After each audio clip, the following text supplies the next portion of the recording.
दिमाग में 11-12 से ही चलता था कि मुझे कुछ भी करना है, लेकिन यूपीएससी देना है तो देना है।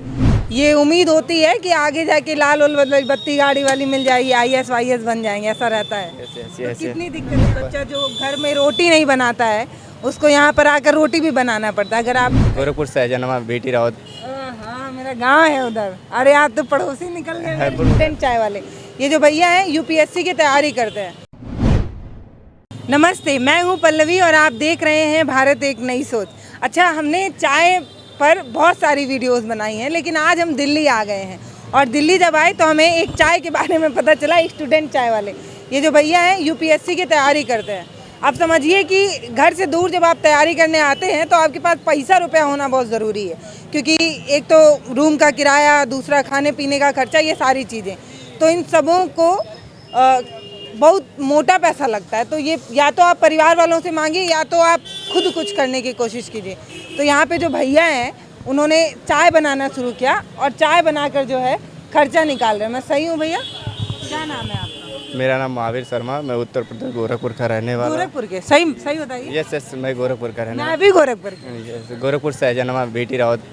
हाँ, मेरा गांव है उधर। अरे आप तो पड़ोसी निकल गए। हरपुर उधर थाना मेरा लगता है। हाँ, सुगौना गांव है मेरा। अरे क्या बात है, एकदम आप पड़ोसी हैं मेरा। अब की बार 2 आईएएस हुए भी हैं वहाँ से, एक अर्पित गुप्ता और एक केदारनाथ शुक्ला, दोनों हमारे पोस्ट से ही हैं, पड़ोसी हैं। केदारनाथ शुक्ला तो मेरे पड़ोसी हैं, अर्पित गुप्ता हमारे पोस्ट के ही हैं, हरपुर गुदड़ पोस्ट के। तो ये बताइए भैया कि जब जो लोग आते हैं दिल्ली मुखर्जी नगर में, सपने तो बड़े लेके आते हैं, एक महीने का खर्चा कितना लग जाता है? एक महीने का खर्चा यहाँ बताऊँ तो कितना हो, कम लगेगा तो 12 से 15 हज़ार के अंदर। 15,000 रुपये? मेरा खर्चा यहाँ पे, मैं कुछ नहीं मतलब बहुत कम खर्चे में रहता हूँ, तो भी मेरा 10-12 हज़ार मेरा पड़ जाता है। कैसे कैसे इतना पैसा कहाँ लगता है? मेरा रूम ही है 3500 का, बिजली का बिल चला जाता है 700-800 रुपये। सस्ते रूम नहीं मिलते हैं यहाँ? सस्ते रूम यहाँ मिलना मुश्किल है। खाना ही है 3500-4000 खाने का पड़ जाता है, अगर जेन्युइन खाना, नॉर्मल खाना, दाल चावल रोटी बनाया जाए तो खुद से बनाया जाए तो भी वही 3000 तो खाना में पड़ ही जाएगा। यहाँ पर चावल भी महंगा है, दाल भी महंगा, सब कुछ महंगा ही है। और स्टूडेंट है तो स्टूडेंट के लिए और महंगा पड़ता है। यहाँ पर वो लोग जानते भी नहीं हैं कि कौन सामान कहाँ पे मिलता है, जो जहाँ से मिलता है रेट भी नहीं पता, जितना दे दे उतना लेना पड़ता है। ये भैया जो है वो चाय बना रहे, कितना मिल जाता होगा भैया आपको? मेरा वही है कि मतलब 100-150 का बिक जाता है, तो उसमें हो जाता है अपना 300-400-500 मिल जाता है। एक दिन का? पढ़ाई कैसे करते हैं? पढ़ाई मैंने मतलब काफ़ी तक कर रखा है, कुछ का थोड़ा बहुत छूटा हुआ है तो उसका रिवीजन कर रहा हूँ। फिर उसके बाद लोगों से कुछ पूछता रहता हूँ, आइडिया लेता रहता हूँ। लोग गाइड भी करते रहते हैं, यहाँ से क्लास ले लो, ये कर लो, ऐसे कर लो। ज़्यादा कुछ तो कवर हो गया है, वो थोड़ा बहुत बचा है, उसको भी कवर ही करना है। सुबह कितने बजे से लगाते हैं? सुबह आता हूँ वही 8-9 बजे आ जाता हूँ, 8 साढ़े 8-9 बजे आ जाता हूँ, 7-8 बजे तक मैं चला जाता हूँ। लाइट वाइट नहीं है तो अंधेरा हो जाता है? लाइट नहीं है मेरे पास, लाइट की मतलब सुविधा नहीं है, तो इसीलिए अंधेरा हो जाता है। जब घर से निकलते हैं, कंधे पर बस्ता टांगते हैं तो सपने बहुत होते हैं। ये उम्मीद होती है कि आगे जाके लाल उल बत्ती गाड़ी वाली मिल जाएगी, आईएएस वाईएएस बन जाएंगे, ऐसा रहता है। तो कितनी दिक्कतें आती हैं, मतलब एक बच्चा जो घर में रोटी नहीं बनाता है उसको यहाँ पर आकर रोटी भी बनाना पड़ता है, अगर आप कहीं से खरीद के नहीं खा रहे हैं तो। यहाँ हर दिन, हर मिनट, हर सेकंड आपको एक नई चुनौतियों का सामना करना पड़ेगा। यहाँ मतलब मुखर्जी नगर में रहना मतलब इतना आसान नहीं है। लोग सोच के तो लेते हैं मुखर्जी नगर जाना है, मुखर्जी नगर जाना है, लेकिन यहाँ आना बहुत बड़ी बात हो जाती है। और मैं तो यही बोलूँगा, जो भाई यहाँ पर आए हुए हैं वो उस टाइम को गंवाएं ना, और उस टाइम पे मतलब अच्छे से रिवीजन करें और अपना जल्दी से जल्दी यहाँ से अपना निकल ले। यहाँ पे खर्च बहुत है, घर वाले खर्च बहुत ज़्यादा है ना।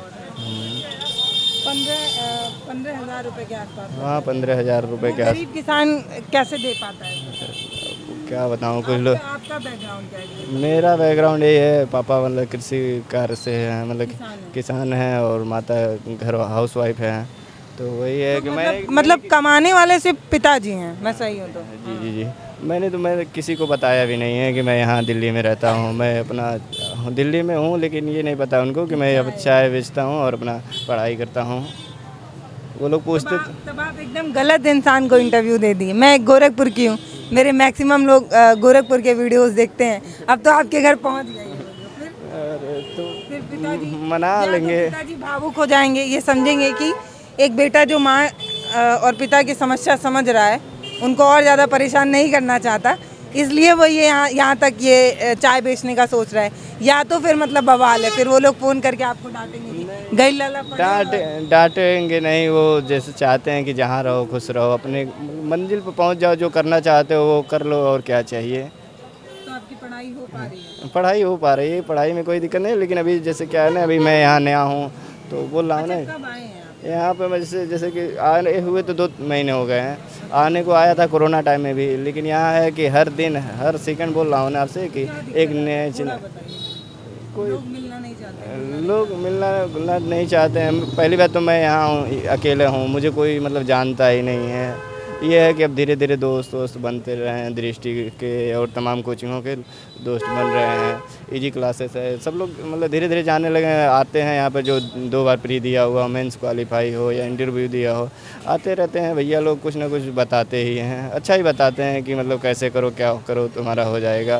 तो और शाम को भी आते हैं कुछ लोग, बताते हैं कि ऐसे करो, ऐसे कुछ ना कुछ कर ही रहा हूँ मैं भी, उसी में लगा हूँ कि मतलब कुछ बेस्ट कर लूँ, बढ़िया कर लूँ। घर से कितना आता है? घर से कितना खर्चा आता है? घर से खर्च नहीं आता है, घर से खर्च आता ही नहीं है। कॉलेज जब मेरा ख़त्म हुआ तभी से मैंने बंद कर दिया। मुझे खुद शर्म लगता था ना कि लेना ही बंद कर दिया। घर वाले तो अभी भेजेंगे, 2-3 हज़ार रुपये भेजेंगे, लेकिन ये है कि मैंने खुद से ही बंद कर दिया खर्च लेना। जॉब करने गया था वहाँ, मतलब अच्छा पैसा, हिमाचल प्रदेश फार्मास्यूटिकल कंपनी में क्वालिटी कंट्रोल इंजीनियर थे। तो वहाँ तो ये था, पहाड़ियों में ये सीन है कि पढ़ना है तो पढ़ो, अपना इधर चले आओ, नहीं तो वहाँ काम ही करो। सुबह पीजी में जाओ, खाना मिलता था, बस चला छोड़, ड्यूटी जाओ, ड्यूटी से रूम पे, रूम से ड्यूटी, वही चलता था। तो फिर ये यूपीएससी का सपना कैसे आ गया? यूपीएससी का सपना, जैसे मैं बनारस से IIT वाईटी का तैयारी किया हूँ, तो मेरे साथ जो रहते थे भैया लोग PhD करते थे, कोई पाली से PhD करता था, कोई संस्कृत से, तो 3 बार 2 बार कोई प्री यूपी PCS का लिख चुका हो, कोई मतलब प्री दे चुका हो, मेंस दे चुका हो, ऐसे वहाँ पर रहते थे। तो मेरे दिमाग में 11-12 से ही चलता था कि मुझे कुछ भी करना है, लेकिन UPSC देना है तो देना है। ऐसा क्यों? ऐसा क्यों, जैसे कि मेरा जो कास्ट वर्ग आता है वो काफ़ी पिछड़ा हुआ है, यही एक जरिया है कि उसको आगे ले जा सकते हैं, नहीं तो और कोई बिजनेस तो नहीं है कि मतलब उससे आगे उनको ले जा सकते हैं। बड़े पदों पर हाँ, अपने वर्ग के लोग रहेंगे तो बात बात सही रहेगी। अभी तो मतलब काफ़ी ज़्यादा लोग नहीं हैं, काफ़ी पिछड़ा हुआ है, इसीलिए उनको आगे ले जाने के लिए यही एक जरिया था, और कोई साधन नहीं। तो चल जा रहा है खर्चा में। हाँ, खर्चा वर्चा चल रहा है। अगर कुछ नहीं हो तो भविष्य में इसको भी अपना बना सकते हैं बिजनेस। ऐसा नहीं है, जैसे इसमें ये है कि लोगों से सीख ले रहा हूँ ना कि कैसे मार्केट में रहा जाता है, क्या किया जाता है, कैसे बात किया जाता है, ये सब बहुत ज़रूरी होता है। पढ़ने को तो सब लोग पढ़ ही लेते हैं, ज़्यादा ज़्यादा नॉलेज हो जाता है किताबी, लेकिन सामाजिक नॉलेज भी होना बहुत ज़रूरी होता है। ह्यूमैनिटी मतलब मानवता क्या होता है, इसको जानना बहुत ज़रूरी होता है। तो ये है, यहाँ पर मैं कुछ न कुछ सीख ही रहा हूँ रोज़, लेकिन ये है कि हर दिन, हर मिनट, हर सेकंड एक नई चुनौतियों का सामना करना पड़ता है। इतना आसान नहीं होता है लाइफ जीना। तो मतलब गोरखपुर तो बहुत छोटा नहीं है, तो ये लाइन नहीं बोल सकती कि छोटे शहर से आया एक लड़का दिल्ली के मुखर्जी नगर में जीना सीख रहा है। आप कह रहे हैं कि हर पल चुनौती है। जैसे कि चुनौती यहाँ तो मोदी जी तो बोल दिए थे कि सेल्फ एम्प्लॉयबल हो। अभी कोई भी मतलब ग्रेजुएट बंदा, बीटेक किया हो, MBBS किया हो, BCom MCom कुछ भी हो, अगर कुछ अपना लगाता है तो वो लगा लेता है, लेकिन उनको गवर्नमेंट तुरंत उठा फेंकती है, MCD फेंक देगी, पुलिस वाले आएंगे उनको वो फेंक देगी, यही सब चलता रहा। MCD एक बार ले जा चुकी है, तो मेरा ये सिस्टम है ना कि जब तक तोड़ेंगे नहीं तब तक छोड़ेंगे नहीं। तो क्या तोड़ना है? मतलब जब तक अपना एग्ज़ाम नहीं क्लियर करेंगे तब तक ठेला नहीं है, तब तक पीछे नहीं हटूंगा। कुछ ना कुछ तो मुझे करना रहना है। अगर एग्ज़ाम मेरा नहीं क्रैक हुआ तो भी कोई बड़ी बात नहीं, मैं बिजनेस में ही बेस्ट करूँगा। मैंने बीटेक किया है, तो मेरे कहने का, हाँ बीटेक किया हुआ, तो मेरा कहने का मतलब है कुछ भी करूँगा बेस्ट ही करूँगा, कहीं भी रहूँगा बेस्ट करूँगा। मतलब सीधे सीधे ये बोलूँ कि ये ठेला इसलिए लगाया गया है ताकि आप आगे की पढ़ाई कर पाएँ, तैयारी कर पाएँ, मुखर्जी नगर में जी पाएँ। मतलब मुखर्जी नगर में जीता है। पिताजी से कोई मदद नहीं? नहीं, पिताजी को पता ही नहीं ना कि मैं मुखर्जी नगर में ये कर रहा हूँ। बोल तो रहा, जमीन बहुत कम है, ज़मीन पिताजी वही, की आमदनी कम है। हाँ पिताजी रिटायर हैं, वो गांधी आश्रम से होता है ना, प्राइवेट होता है, उनका फंड वंड भी नहीं मिला है। वो रिटायर तो हो गया लेकिन फंड वंड मिला नहीं है अभी उनको, फंसा हुआ है। तो यही है कि घर वाले तो सपोर्ट करेंगे लेकिन ये उनके पास उतने पैसे नहीं हैं, और मैं लेना भी नहीं चाहता हूँ ना कि उनकी हालत सही नहीं है। वो लोग बूढ़े हो गए, मुझे खुद हेल्प करना चाहिए लेकिन मैं कुछ कर नहीं पा रहा हूँ उनके लिए। इस बात का मुझे शर्मिंदगी महसूस होती है कि माँ बाप बूढ़े हो गए, मैं कुछ कर नहीं पा रहा हूँ उनके लिए। और बेटे 22 साल के हो गए हैं तो कुछ तो उनके लिए करना चाहिए। क्या नाम बताइए आप? महावीर शर्मा। ये महावीर जी हैं जिनके पिताजी और परिवार की स्थिति बहुत अच्छी नहीं है, लेकिन सपने बड़े हैं, इसलिए दिल्ली के मुखर्जी नगर आ गए थे। और यहाँ आने के बाद इन्होंने एक दुकान खोली, स्टूडेंट चाय वाला। ये जो दुकान इन्होंने खोली है, ये इसलिए नहीं खोली है कि पैसा कमाना है, बड़ा बिजनेसमैन बनना है। ये दुकान सिर्फ इसलिए खुली है ताकि दिल्ली के मुखर्जी नगर में रहने और खाने का खर्चा निकाल सके। भैया बता रहे थे कि कम से कम 15,000 रुपये एक महीने का खर्चा आ जाता है, क्योंकि ये इलाका काफ़ी महंगा है। मुझे ये तो नहीं पता कि यूपीएससी निकाल पाएंगे या नहीं, क्योंकि ये वो दरिया है जिसमें हर कोई तैरने की कोशिश कर रहा है। यहाँ पे जब आप आएंगे तो बच्चों का एक हुजूम आप देखेंगे, आते जाते बच्चे नज़र आएंगे। सब यूपीएससी वगैरह की तैयारी करने ही बच्चे आते हैं, सब सपने ही लेकर आते हैं, लेकिन सबको वो मुकाम नहीं मिल पाता। लेकिन एक दुआ मैं दे सकती हूँ कि जो इंसान इतनी मेहनत कर सकता है, जो धूप में खड़े होकर चाय बेच सकता है, वो अपने सपनों को पाने के लिए कुछ भी कर सकता है। नमस्ते, मैं हूँ पल्लवी, आप देख रहे हैं भारत एक नई सोच। आजकल चाय जो है काफ़ी ट्रेंड में है, इसलिए हम यहाँ पर भी आए, दिल्ली में भी।